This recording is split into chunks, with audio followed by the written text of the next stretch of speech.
Focus ना प्रियंका ज़रूरी है बैंक्स पे डालना। ओके। बैंक में 3-4 बातें हुई जिसके लिए हमने काजल गांधी को इनवाइट किया है अपने पास बात करने के लिए। साथ में हम चलाएंगे एसबीआई की कमेंट्री, क्योंकि वो रेफरेंस पॉइंट है। एसबीआई का अच्छा रिजल्ट आया, कमेंट्री ठीक थी, लेकिन बाजार ओवरऑल इस समय प्रेशर में। काजल, पहले सिर्फ एसबीआई की बात करें, उसके बाद मैं बात करूंगा कि बीओबी, कैन बैंक, पीएनबी जो एसबीआई को देख के रिएक्ट भी करते हैं और उनके कहीं ना कहीं अर्निंग्स भी उसी ट्रैजेक्टरी में पीछे भी चलता है।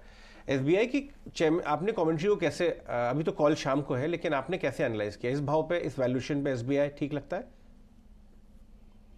नहीं, कमेंट्री कल उनका कॉल हो गया है तो कमेंट्री काफी स्ट्रांग थी। जो मैनेजमेंट के हिसाब से दे आर सेइंग दैट इस प्रॉफिट बेस पे जो 50,000 करोड़ का प्रॉफिट बेस उन्होंने किया है, this is good enough capital to flow back. तो बिजनेस में वही लगाने से उनको नए कैपिटल की जरूरत कम पड़ रही है, which is actually very good signal from PSU bank and the largest PSU bank of the country.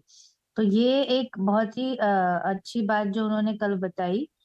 दूसरी, उसके अलावा जो मार्केट में कंसर्न है ईसीएल प्रोविजन को लेके, वहां पर भी उन्होंने काफी कंफर्ट दिया है कि उनके पास एडिक्वेट प्रोविजंस है बुक में।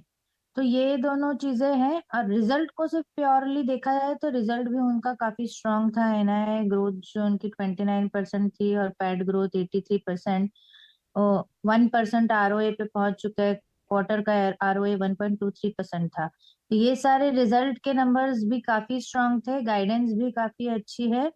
तो डेफिनेटली ये स्टॉक आगे के लिए देखना चाहिए।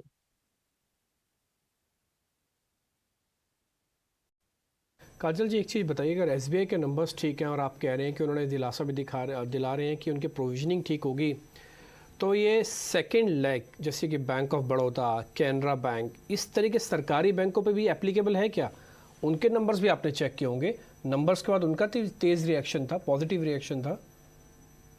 तो सारे बैंक्स में कंपेयर करेंगे तो हमारे कवरेज में बैंक ऑफ बड़ौदा और इंडियन बैंक थे और उनके तो नंबर्स अच्छे थे। और बैंक ऑफ बड़ौदा ने भी काफी कंफर्ट दिया था ईसीएल प्रोविजन को लेके, और उनका भी एसेट क्वालिटी इंप्रूवमेंट काफी स्ट्रांग है।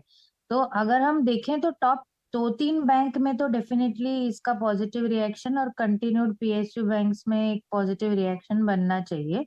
बिकॉज उनका जो मेजर कंसर्न था प्रोविजन का, वहां पे कोई ज्यादा प्रेशर नहीं दिख रहा है। ठीक है। और ये प्राइवेट सेक्टर बैंक्स में भी थोड़ा सा नंबर तो अच्छे आए थे बट अटक रहे हैं। आप एचडीएफसी बैंक को लेंगे ये फॉल में? नहीं, एचडीएफसी बैंक का जब वो आरबीआई की क्लैरिफिकेशंस आए थे तो काफी कुछ क्लैरिटी मिल चुकी है मर्जर को लेके। और बिजनेस नंबर्स तो उनका कंटिन्यूअसली अच्छा ही आ रहा है, ग्रोथ भी कर रहे हैं 15-16% का, और बॉटम लाइन ग्रोथ तो उनका आता ही है 18 से 20%। तो वहां पे आई थिंक अगर लंबे समय के हिसाब से देख रहे हैं तो एचडीएफसी बैंक को इन करेक्शन में अक्यूमुलेट करा जाना चाहिए, बिकॉज वैल्यूएशन में भी वो उस ग्रोथ के साथ कंफर्ट में है। मर्जर की वजह से थोड़ा बहुत हो सकता है थोड़े समय के लिए यहाँ पे ये कंसोलिडेट कर रहा है जो स्टॉक।